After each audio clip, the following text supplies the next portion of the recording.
Good morning student, myself Ravi Kumar Kanojia, teacher of Study Hall Education Foundation, teaches you mathematics of Anaz Board secondary course. Now before discussing the chapter, आप लोग ने बहुत सारी चीज़ें ऐसी देखी होंगी जो ज्योमेट्री पोर्शन में होती हैं. अगर हम लोग जब भी ज्योमेट्री की बात करते हैं तो हमारे ज्योमेट्री में बात करते हैं हमारे माइंड में एंगल्स और geometrical shape 2D and 3D shape जो भी होंगे उनका यूज़, और जैसे हमने डिस्कस किया था क्वाड्रिलेटरल चैप्टर में, हमने बहुत सारे शेप्स पढ़े थे. Trapezium, square, rectangle, kite, rhombus, बहुत सारे. ठीक है, तो आप सब ने उस समय जब पढ़ा था सबके आपके शेप और दिमाग में माइंड में आ गया था कि हाँ ये शेप ऐसा है, ये रेक्टेंगल है. ठीक है, किसी का फेस देख के डिडक्ट कर लेते होंगे हाँ ये तो स्क्वायर जैसा लग रहा है इसका, है ना, ओवल शेप में. तो बहुत सारी चीज़ें ऐसी हैं जो आप ज्योमेट्री शेप को देख करके समझ के करते हैं. ठीक है, लेकिन जब हम लोग इस ज्योमेट्री को किसी और बियॉन्ड द लिमिट लेके जाके बात करते हैं, ज्योमेट्रिकल शेप तो आपने देखा होगा, हम लोग जो आज चैप्टर पढ़ने वाले हैं वो हमारा इसी पे डिपेंड करता है. जैसे कभी भी आपने आर्टिस्ट को देखा होगा वो हमेशा बेसिकली जो पोर्ट्रेट मोड वाले यूज करते हैं, ठीक है, वो ऐसे करते हैं, मतलब ये स्क्वायर का डिवीजन करते हैं. स्क्वायर का डिवीजन करने का एक फायदा होता है. क्यों करते हैं? क्योंकि जब भी आपको एग्जैक्ट पता करनी होती है, फॉर एग्जांपल अगर आपका किसी का फेस बनाना है तो आपका नोज जो होगा अगर वो इस सेक्शन में आना है तो बहुत इजीली बन जाएगा. लेकिन अगर आप इस सेक्शन को नहीं बनाना चाहते हैं तो अब आप अगर आपके पास ये स्क्वायर नहीं है तो आप क्या सोचेंगे कि फेस की नोज कहाँ पे रखी जाए. ठीक है, बट स्क्वायर सेक्शन होने से आप इसको आराम से यूज कर सकते हैं. ठीक है, तो आप इसीलिए तो ये आप यूज करते हैं कोऑर्डिनेट. तो अब हम लोग जो चैप्टर का ये जो बेस स्टार्ट करने जा रहे हैं वो है coordinate geometry. Basically coordinate geometry helpful होता है जब आप कोई भी चीज डिडक्ट करते हैं.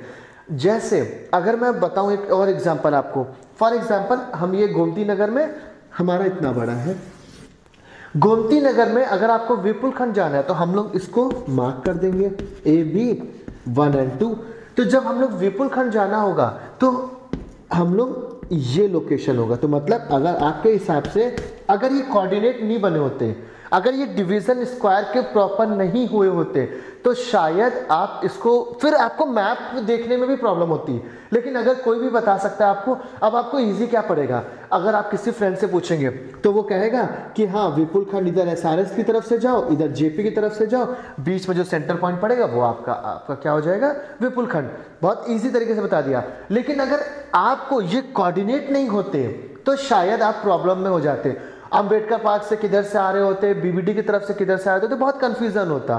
ठीक है, मनोज पांडे की तरफ से तो बहुत ज़्यादा कंफ्यूजन होता. लेकिन अगर ये स्क्वायर कभी आप लोग किसी भी फ्रेंड्स अगर कोई बताना चाहता होगा तो वो हमेशा ऐसे ही हेल्पफुल होता है. ये ऐसे ही अगर आप गूगल मैप यूज़ करते हैं, गूगल मैप में भी आपने देखा होगा कि जब भी मैप आप कोऑर्डिनेट करते हैं, जब भी आप मैप उसमें कोई भी डेस्टिनेशन डालते हैं तो वो सबसे पहले लार्जर होता है, उसके बाद एकदम से वो पिन पॉइंट जो होता है वो वहाँ लेके जाता है, वहाँ लेके जाता है. इसका मतलब जो गूगल मैप वालों के सॉफ्टवेयर ने उन्होंने कोऑर्डिनेट सेट कर रखा है कि B2 जो होगा वो विपुल खंड होगा. ठीक है, तो जैसे ही आप विपुल खंड डालते हैं गूगल के मैप के जो सॉफ्टवेयर है वो तुरंत आपको अपडेट करके बताता है, तुरंत आपको वहाँ पे वो एग्जैक्ट लेके जाता है. ऐसे ही आपके बहुत सारे गाँव हैं, आप गाँव का एड्रेस जब यूज़ करते हैं, जब कहीं पे भी आप किसी भी लोकेशन में, आप इंडिया का जब मैप बनाते हैं तो आपका मैप भी समझ में आता है कि ये पॉइंट यहाँ टच हो रहा है तो ये जो पार्ट है ये आपके यूज का पार्ट नहीं है.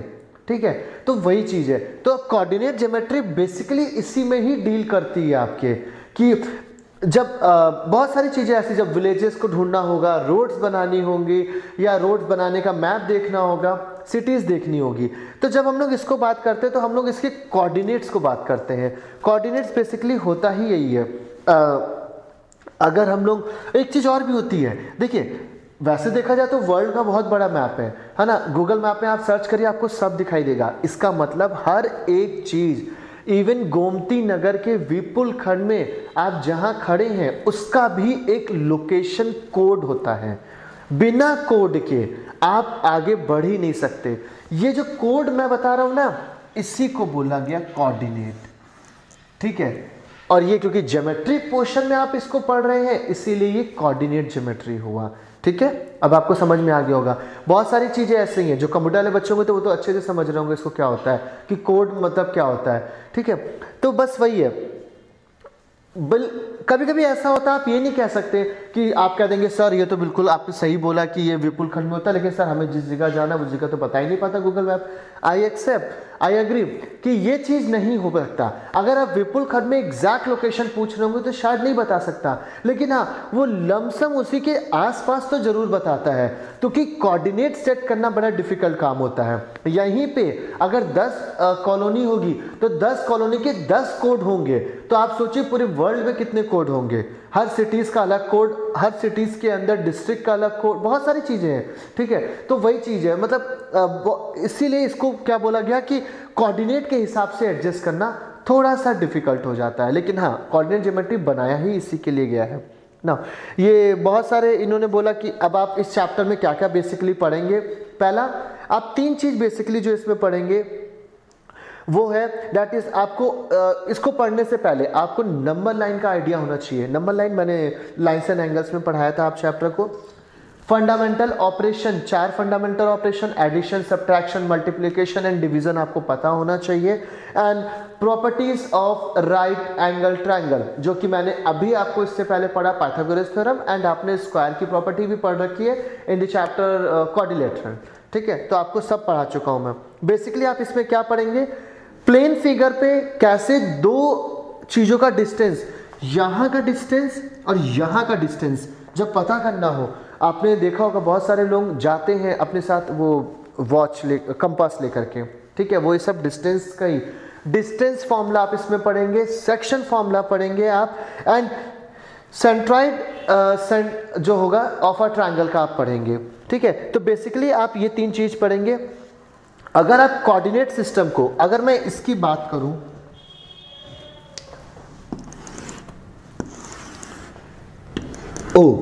तो आप बोलते हैं कि सर ये आपका जो कोऑर्डिनेट सिस्टम होगा वो हमेशा सेंटर पॉइंट इक्वल, जैसे इक्वेटर से होगा, हमेशा ये पॉजिटिव साइड होता है।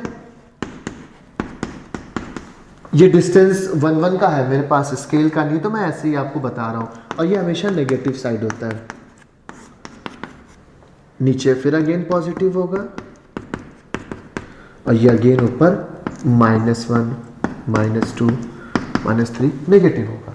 ठीक है, तो जब आप इसकी बात करते हैं, जो आपकी हॉरिजॉन्टल लाइन है, अगर मैं नाम देता हूं ये x है, क्योंकि नेगेटिव है तो इसको ऐसे कर लेते हैं y डैश। ठीक है, x o x डैश इसको बोलते हैं आप x एक्सेस। क्या बोलते हैं इसको? आप बोलते हैं x एक्सेस। y डैश इसको बोलते हैं y एक्सेस। ठीक है, दोनों तरफ लिख लेते हैं y एंड x। ठीक है, तो बेसिकली आपने आज कोऑर्डिनेट ये चीजें देखी, इसका यूज आप ऐसे आप बहुत सारे एग्जांपल फाइंड आउट करिएगा जहां कोऑर्डिनेट ज्योमेट्री आप यूज करते होंगे। ठीक है, अगर आप देखेंगे एक चीज और है, अगर आपको ये लग रहा होगा कि ये सर ओ क्या होता है, ओ आपका ओरिजिन होता है। ठीक है, इस जो आपके सामने जो पार्ट दिख रहा है ये कोऑर्डिनेट, इसका ओरिजिन ओ होता है। ठीक है, तो बेसिकली आप एक बार आज पढ़ के देखिएगा, आप इंडिया का पॉलिटिकल मैप, फिजिकल मैप देखिएगा, क्या उसमें कोऑर्डिनेट बने होते हैं? क्या उसमें आपको ये स्क्वायर वाला कहीं ऐसी चीज देखिएगा जहां पे आपको ये स्क्वायर के सेक्शन दिखते हो और उस पर कोई चीज बनी हो, तो आपको समझ में आएगा कि हाँ कोऑर्डिनेट ज्योमेट्री कहाँ कहाँ हम यूज करते हैं। ठीक है, अभी हम जब नेक्स्ट क्लास में आएंगे तब मैं इसके आगे पढ़ूंगा कि हम और जो आपका सेंटर पॉइंट है वो कैसे आगे बढ़ाते हैं और कैसे हम इसको फॉर्मूले में कन्वर्ट करते हैं। ठीक है, अभी आप सिर्फ इस चैप्टर के इंट्रोडक्शन में इतना ही पढ़ेंगे और इतना ही समझिए, बाकी आप एग्जाम्पल खुद देख के रखिएगा। Okay class, thank you class.